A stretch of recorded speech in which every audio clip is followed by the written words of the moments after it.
Welcome to the Better Than Rich show. I'm your host, Andrew Biggs. It's Saturday, and that means we're going to be doing a little solo pod here today. If you're live with us on Facebook, go ahead and don't be shy. Let us know where you're chiming in from across the country or across the world, and what brought you here. What's up, Pressy? What's going on, man? Good to see ya. Hope everyone is enjoying their Saturday morning. Today, we're going to be talking a lot about personality. Because one of the things that I've really realized and come to realize really just in the past couple years, of course, I've always been interested in personality, but especially over the past couple of years, simply how important it is to understand people's personalities if we're going to want to influence them. The truth is that people are very, very different from each other, at least in some certain dimensions. And if we're not willing to actually study that and understand that, we're going to have a hard time understanding others. So far, through 5 or 6 episodes on this show, we've been talking a lot about perspective. We've been talking a lot about perception, self-awareness, understanding, seeking to understand others. And if we're going to do that, just understanding from a psychological perspective, what are the different personality traits that people can have? How do they actually manifest in the world? And what sort of benefits do they have? What sort of liabilities do they carry? I have a certain personality, I have certain strengths, and I have certain weaknesses. And you listening, you have a certain personality. That means you have certain strengths and you have certain weaknesses. And we're going to be breaking that down here today. So if you do have questions about personality, make sure you drop them in the chat. We are going to be diving in today. And by the way, one of the things that I'll just say here, the person who I'm modeling this after, I watched all of his lectures on this topic was Jordan Peterson. If you want to check out his work, I have a playlist on YouTube just called, the Jordan Peterson Personality Lectures, and you need to check out his stuff. Now, here's the thing. That's going to be about a 20-hour or 25-hour investment. So we're going to try to break down and give you a pretty good overview here in 45 minutes or 60 minutes so that you can, get a cursory understanding. If you want an even deeper understanding, though, going and watching those lectures and taking notes is just as if it was a class is a really smart idea. YouTube is an amazing resource for that. It's completely free, and these are really, really high-quality lectures, so I really recommend that.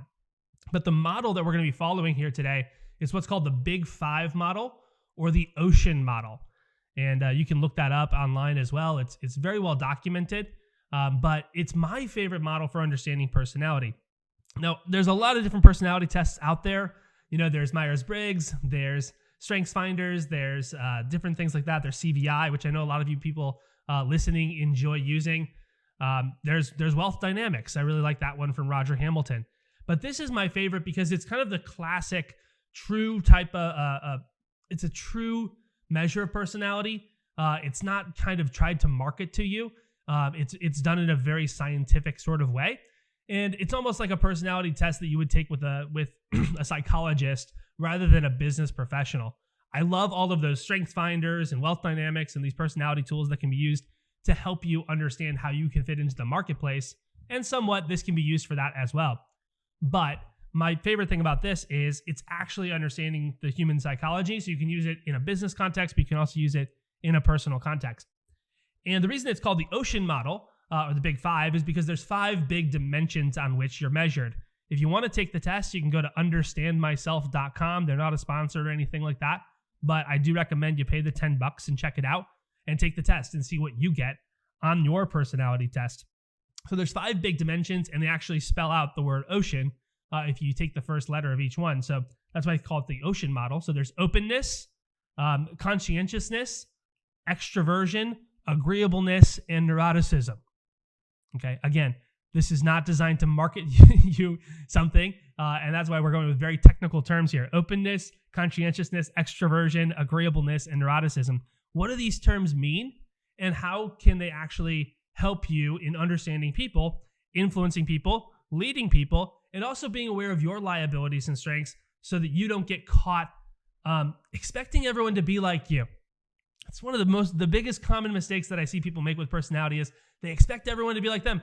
Well, I just don't understand why they're not waking up at 6 a.m. and just going to the gym like me. That's how I am. It's like, well, that's just not how they're built. That's not how they're wired. You got to understand how they're wired. They're wired different than you. I don't understand why this person's not creative. It's like, well, not everyone's creative. We like to think that everybody's creative, but it's just not true. So if we're not really going to try to understand this person and how they're different from you, then that's going to be a problem. So the big overview I want to give you guys before we dive into the specific traits and how they can be used, and Jordan does a really good job talking about this in the course, but he really talks about how these are the traits that have been evolutionarily conserved over time. So it's very important that we understand that these are useful traits, right? Because having such traits allowed you to propagate your genes into the future. And so these personality traits have been conserved through, generations and generations from an evolutionary perspective. And so if we have a certain trait, then it's actually, useful in certain contexts for survival and for propagating the future generations. So I'll say that again. If we have a certain trait, it's a useful trait to have, whether we're very high on the spectrum in a certain trait or we're very low on a spectrum for a certain trait. I'll give you an example. Neuroticism sounds really bad. If you're high in neuroticism, that sounds like an awful thing to be told. Hey, you're really volatile and you're subject to anxiety and withdrawal and depression. Like, congratulations, you're high in neuroticism. That's essentially what that means. But we have to understand that in certain contexts, that's a really useful thing. Let's say you're a mother to a brand new infant. If you're not high in neuroticism a little bit, you might actually not take care of that child the way they need to be taken care of. Being a little paranoid with a 2-month-old is actually not a bad thing, right?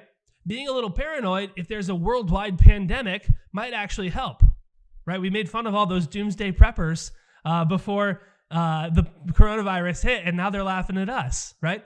And they're probably very high in neuroticism. So these traits, based on the circumstances that you find yourself in, are going to be useful. And so that's very important for you to understand that. And we're going to break down the 5 traits. Let's start diving in here.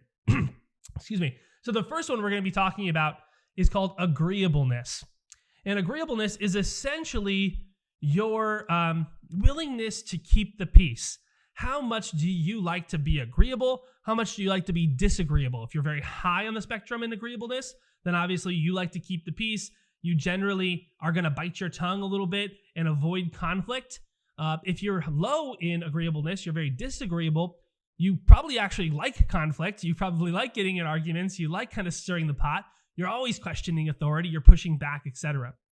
And the reason it's important for us to understand where agreeableness comes from and why it's important is because, well, again, different people are going to have different levels of agreeableness.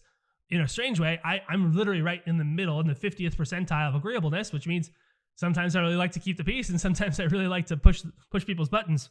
But depending on which side of the spectrum you're in, especially if you're in the extremes, you really got to watch out for this because it can be an extreme strength or an extreme liability. If you're very high in agreeableness, people are going to like you, right? You're going to have a lot of friends. People are going to generally count on you. You're probably going to be pretty extroverted as well. Those two tend to correlate. We'll talk about extraversion here in a second. But it also means that, you're somebody that can be counted on. You're somebody who's there for people. You're high in empathy. You're always kind of showing up for your friends and giving, whether they really need it or not. You're somebody who's just, it's like this maternal instinct almost to be very high in agreeableness. You'll kind of tolerate people who are showing up at less than their best. You're kind of letting people off the hook. You kind of give people slack, which is really good sometimes, right? Because let's face it, if we're running a business and every time someone's a few minutes late, we try to give them a hard time, well, that person's not going to really like working for us for very long, right?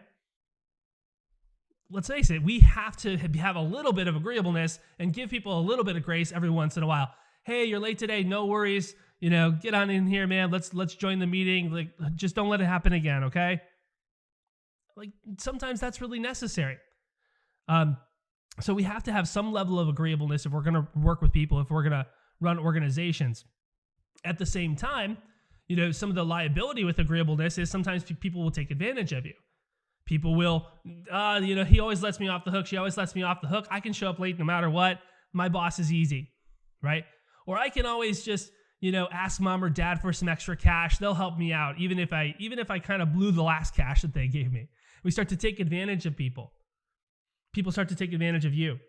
And so if you're high in agreeableness, you have to watch out for where are you kind of in some ways playing a martyr role and letting people walk all over you. The other thing that high in agreeableness people can experience is a little bit of resentment. And the reason they experience resentment is because they aren't willing to speak up when they're being taken advantage of. And so subconsciously they're thinking, man, you know what? When am I getting, I'm always there for people. How come no one's ever there for me? I'm always giving. When is it my turn to receive? And so if you're high in agreeableness, you got to watch out, and you got to start being willing to be clear and let people know where you stand. And by the way, one little hint here on this personality thing is a sign of maturity might be attempting to actually practice some disciplines on the other side of the spectrum that don't come naturally to you. So if you're high in agreeableness, be willing to pick a fight every once in a while. If you're very disagreeable, let some things slide. And so practicing on the other side of the spectrum allows for greater access to different things depending on what the circumstances is calling for. Then let's go to disagreeableness. This is a really good trait for business because essentially what it means is you're never going to make a deal where you're not actually coming ahead, or at least making a win-win. Like you're not going to make a deal where you lose. And that's why a lot of really successful business people are really disagreeable. People say, hey, why are people in positions of power oftentimes such jerks? It's like, well, that's one trait that the market is going to select for because they're going to make deals that are better deals for them and for the organization and for the stakeholders inside the organization. So sometimes it's really helpful to be disagreeable. Now, again, sometimes it can actually alienate people as well. So you have to watch that. And also, you might just end up kind of alienating a lot of people and find yourself really lonely if you're doing this too much. So that's agreeableness. Let me know what you guys think about agreeableness in the chat.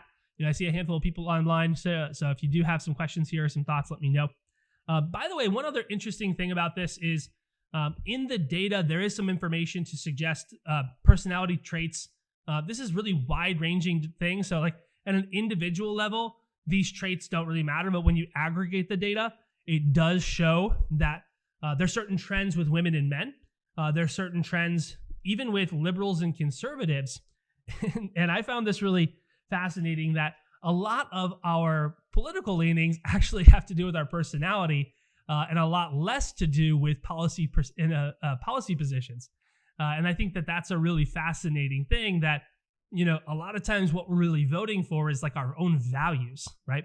We're not necessarily voting based upon, policy positions or in our own best interest or in the best interest of others, but just based on what we value, then we're going to, see those into different candidates. So because your personality really does determine what you value. If you're high in agreeableness, you're going to value grace and graciousness and compassion and empathy and politeness, and you're generally going to listen to authority. If you're low in agreeableness, you're going to value basically the exact opposite of that.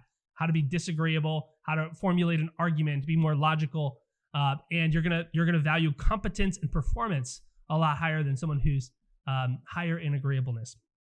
So the point I want to make here about the differences between men and women, and by the way, when they did these studies, they weren't expecting these results. A lot of these social scientists actually wanted the results to be, not show any differences between men and women because there's a lot of ideological investment in there not being differences between men and women.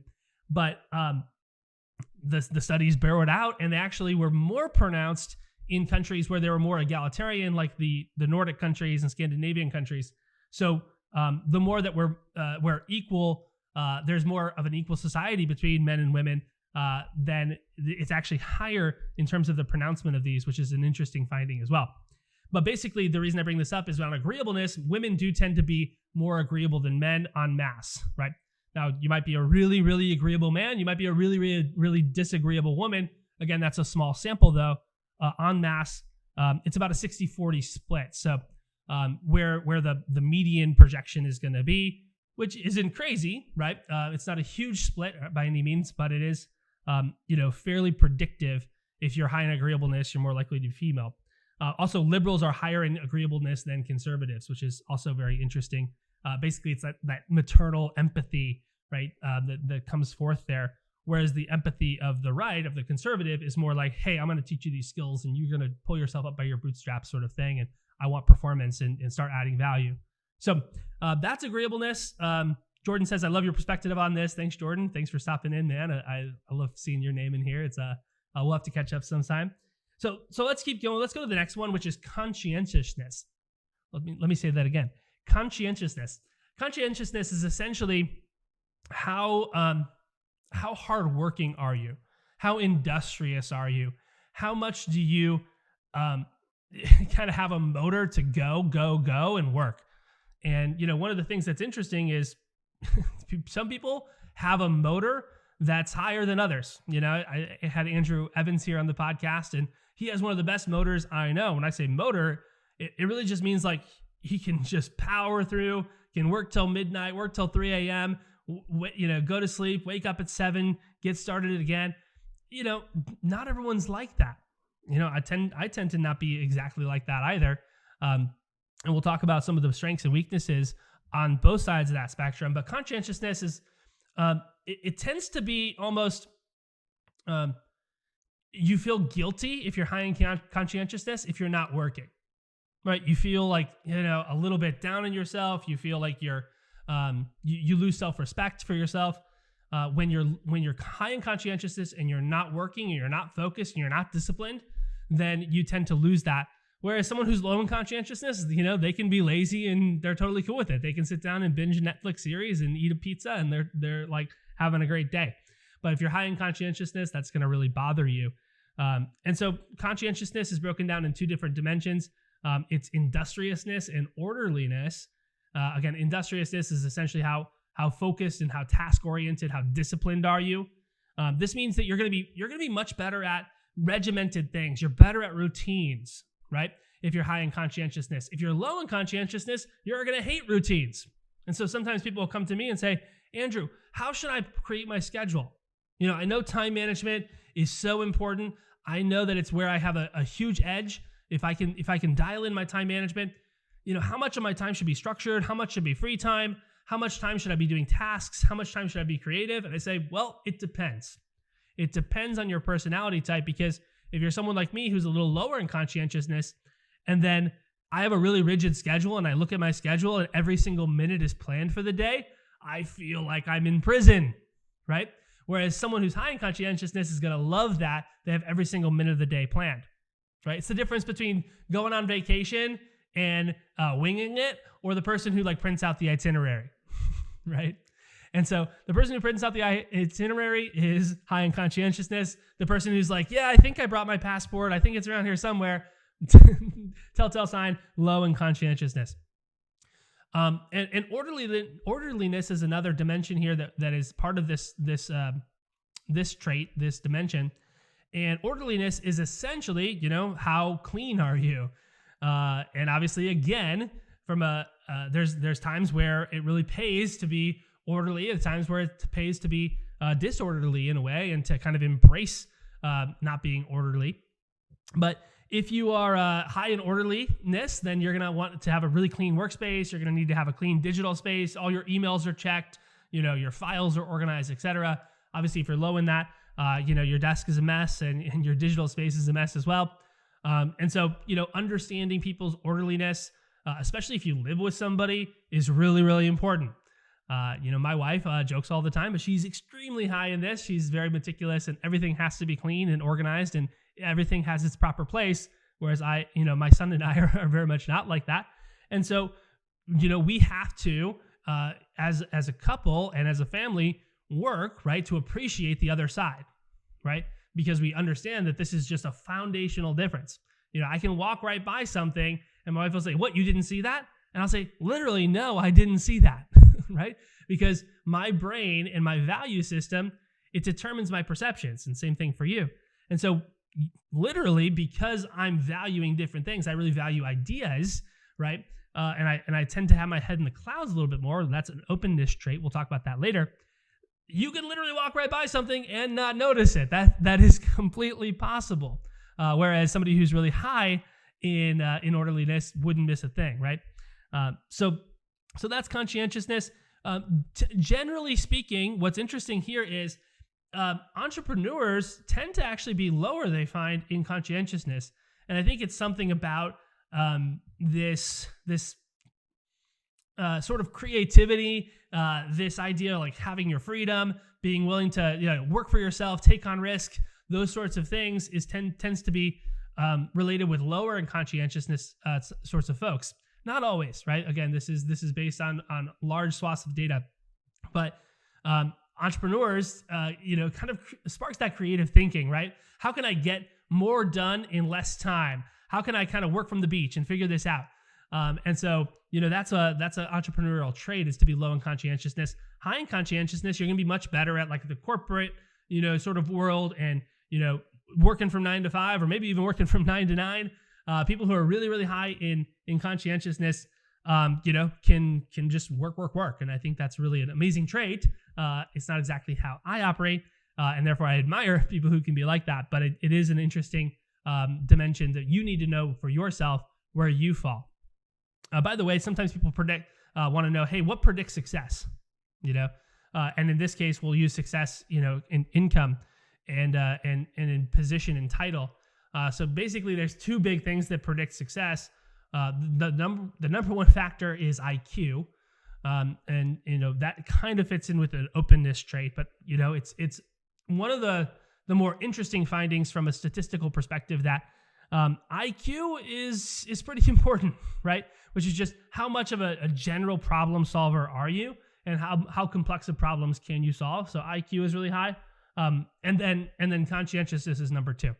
So if you are high in IQ and really high in conscientiousness, you kind of hit the success jackpot. At least from a statistical perspective. If you're not, no worries. There's lots of other ways for you to win. Like I said, I'm not exactly that high in conscientiousness. And so it's okay, right? You just have to find your lane and find a way that's going to work for you. So let's go to the next one, which is extraversion. Extraversion, everyone's kind of heard this before. Everyone should pretty much know what extraversion is, so we don't need to spend too much time on it. But extraversion is just how much do you like being around people? How much do you generate energy from being around others versus how much does being around others drain you? And if you're high in extraversion, you're going to want to be around people, and you're going to want to have a profession where you're around people pretty much all the time. And you're going to get energy from that. In fact, you're going to feel really drained and really lonely when you're not around people. You're not going to feel as alive and as vibrant. If you're an introvert, which means you're low in extraversion, on the test at understandmyself.com, what that means is obviously the exact opposite. You're going to actually get energy from retreating and being by yourself a little bit, and being willing to, spend a night in alone, or reading, or, listening to a podcast, or going to the gym by yourself, or something like that. So extroversion, introversion, again, it's really just, how much do you like being around people? Again, you can see the evolutionary case for, being this, amongst the people. You can also see the evolutionary case for retreating and doing some research and coming back with a great idea or invention that helps society or helps the tribe or helps humanity. So doesn't matter where you fall on these. Every strength is a liability. Every liability is a strength, is something I like to say on this. And you just got to know how you work. Because me, as someone who's a little bit more introverted, if I spend too much time around people, I'm going to wear thin pretty quickly. I'm going to start to get a little bit irritable. I'm going to need my me time. I'm going to need my alone time. Whereas somebody else on the other side of the spectrum is going to obviously want to be around people. And again, this is going to inform real decisions that you're making. So, if I look at my week, generally speaking, Monday through Wednesday is really jam-packed with calls, and, I'm working with people, I'm on the phone, I'm talking with folks, I'm doing stuff like this. If it's the later part of the week, Thursday, Friday, I tend to leave pretty open for thinking, for reading, for researching, for planning, for creative thought, for design work. And that's kind of how I want to split my schedule up, because that matches on a scale of how much time I need to spend around people versus how much time I need to be by myself.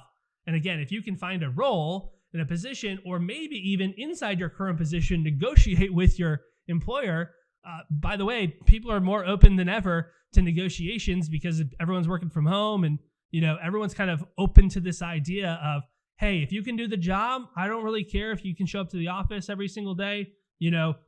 So if you can find a way to negotiate with your boss, so to speak, an agreement where you can find a schedule that's more aligned for you, in a position that's more aligned for you, that's going to be a really good idea. So that's extroversion. Again, so we've covered agreeableness, basically how much do you like to keep the peace versus how disagreeable are you? Conscientiousness, how hardworking are you? Or are you a little bit of like a slacker? Extraversion is how much do you like being around people, right? Versus how much do you need your alone time? So again, let me know your thoughts in the chat. I see some pretty good things coming through. I love this. The next one we'll cover is neuroticism. I kind of hinted at this before, but essentially, neuroticism is your tendency to be prone to negative emotion. And neuroticism, again, sounds kind of bad, right? But there's certainly a case where it's a really, really useful thing. The other, kind of more practical case, I kind of gave some extreme cases earlier of the, a baby needing your attention or a worldwide pandemic. A more practical thing is if you're prone to negative emotion, you tend to be able to appreciate and understand people's perspectives really well. One of the things that I've watched unfold over the last several years is this idea of somebody being an empath, right? Somebody who can kind of feel the emotion of somebody else.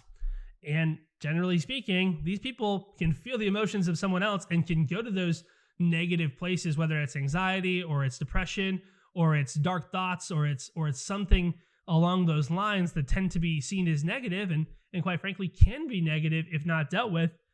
The reason they're able to empathize so deeply is because they can go there themselves. They've gone there personally and they can understand why someone would be depressed or neurotic or anxious or nihilistic, in extreme cases, suicidal, right? I've certainly had several clients or potential clients talk to me about this, suicidal thoughts. And, if you've gone there and you're high in neuroticism, you can relate, you can understand. I'm not saying I've ever been suicidal, but I can understand the case for it. And instead of, let me rephrase that. I can't justify the case, but I can at least understand how someone could get there. And, I think it's really important that people who are high in neuroticism are respected and appreciated because they do play an important part in helping people who have gone too far come back to reality. So if you're very high in neuroticism, you're going to experience more negative emotion. You're probably going to need to build in more self-care into your schedule and into your life, right? So things like a morning routine, taking care of your body and your health, watching your drug and alcohol intake, doing some yoga or some meditation or, getting a therapist, these sorts of things, getting a coach. It's going to be pretty imperative for you to work on your self-care, to take some time for yourself, and make sure that you're well rested because those triggers are a little bit more sensitive in you is a way to think about this. It just means like the anger or the depression or the anxiety can be more easily triggered than someone who's low in neuroticism. If you're low in neuroticism, you tend to be really even keel. You're much more reliable. Obviously, it's really great to work with people who are low in neuroticism. They just show up every single day. They do their job. So there is some advantages there from that side. Sometimes, though, just like the opposite of what we just talked about, you find it hard to relate to people. I work with a client who's just like, a perfect example of someone you'd want on your team. He just works hard, never complains, really even keel, and is amazing at all of that. And also, managing young people, sometimes he struggles because it's, he's like, well, I don't know what to tell. This girl on my team came into the office and said she needed a mental health day. And I said, that's not even a thing. Like, get back to work. And, she wanted to quit, obviously, because, he's not understanding her and relating to her. And so we have to be able to be willing to, again, practice the other side. If you're really high in neuroticism, how can you handle that? If you're really low in neuroticism, how can you understand the other side as well? Getting back to the women and men idea, women do tend to be slightly higher in neuroticism than men. You could understand why. Typically, at least from the, at least until recent days, the women typically took care of children.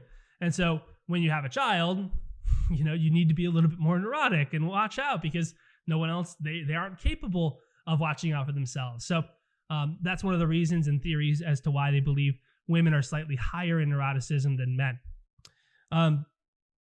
Cool. So let's go to the last one, and that is openness. So openness is openness to new experiences, openness to ideas. And so, this kind of breaks down along, openness to experience and intellect. People who are really high in openness tend to really love new ideas, right? They love change. They love ideas. They're lateral thinkers, right? So one idea will spark another, will spark another, will spark another. And the next thing you know, you're off on a completely different tangent than the one you started on. You can't even remember where the conversation started. That's somebody who's high in openness. And they love the world of ideas. They love to theorize. They love to be creative with their thoughts. They love to explore new things. They want to be interested in culture and art and dance and music and these sorts of things. They tend to actually be more creative in the actual production of those art forms, and they also tend to appreciate them more. Right? These are the artists and the actors and the people who are really interested in culture and the human experience and the ideas and psychology and all these different things. If you're low in openness, if you go to a play, you might say, what? Why did I waste my time? Like, what was this play even about, right? Whereas someone's walking out and they're like, that was a profound performance by the protagonist, and you're sitting there like, man, you know what? I would have rather went to the ball game, right? Like, quite frankly, if we would have been to the Bulls game instead of Hamlet, I would have preferred it, right? And so that's totally cool. Again, it just depends on who are you and what do you appreciate more. If you're high in openness, you're going to tend to be a little bit, again, more open to ideas, more open to creative thought. You're probably going to be more creative. The liability is sometimes you're better at starting things than finishing them. So, as somebody who is kind of high in openness, actually I'm pretty extreme on the high end there. If you can't tell from some of my discussions thus far on the podcast. But if you're really high in openness, sometimes you always want to change things up, right? I want to start something new. I want to start something new. I want to start something new. You have 10 unfinished projects that you're working on, or you just started a business and you already want to start another one, right? And the current business needs your support, but you're like kind of off and trying to create something new because you just get bored easily. So that's one important thing to note. If you're really high in openness, you have to train yourself to stay focused, complete the task. People need you. People are counting on you. I see Jordan in the chat. He says he can relate to that. Totally. It's just one of those things where, if you're high in openness, it's a beautiful strength, but it's also a liability as well. If you're kind of low in openness, a few things you can do. Again, you're going to be more task-oriented. You're going to be more regimented. Again, it's going to tend to correlate with high conscientiousness, whereas if you're high in openness, it's going to tend to correlate with lower in conscientiousness. Not always, but it's generally is the case. So if you're low in openness, you're going to be less creative. You might want to. I'll just give an example. My wife is really, really good at taking somebody's work and then tweaking it and optimizing it. But in terms of coming up with something from scratch, less so. So she's in the photography business, and I watch her do this all the time. She will go on to Pinterest and see what other people are doing and say, oh, I love what they're doing here. I love what this person's doing there. And she'll take different elements and then tweak it and optimize it to make it her own. And so you need to understand where you're at on this openness scale to understand, are you somebody who's purely creative? And, if you just put up a whiteboard, you're going to come up with a new business or a new idea or a way to operate or a new system in your business? Or are you somebody who needs some inspiration to then optimize, or simply, are you just a great executor? A lot of people who are lower in openness are just great at executing other people's work, right? Because let's face it, a really creative CEO is only helpful for the beginning of the business.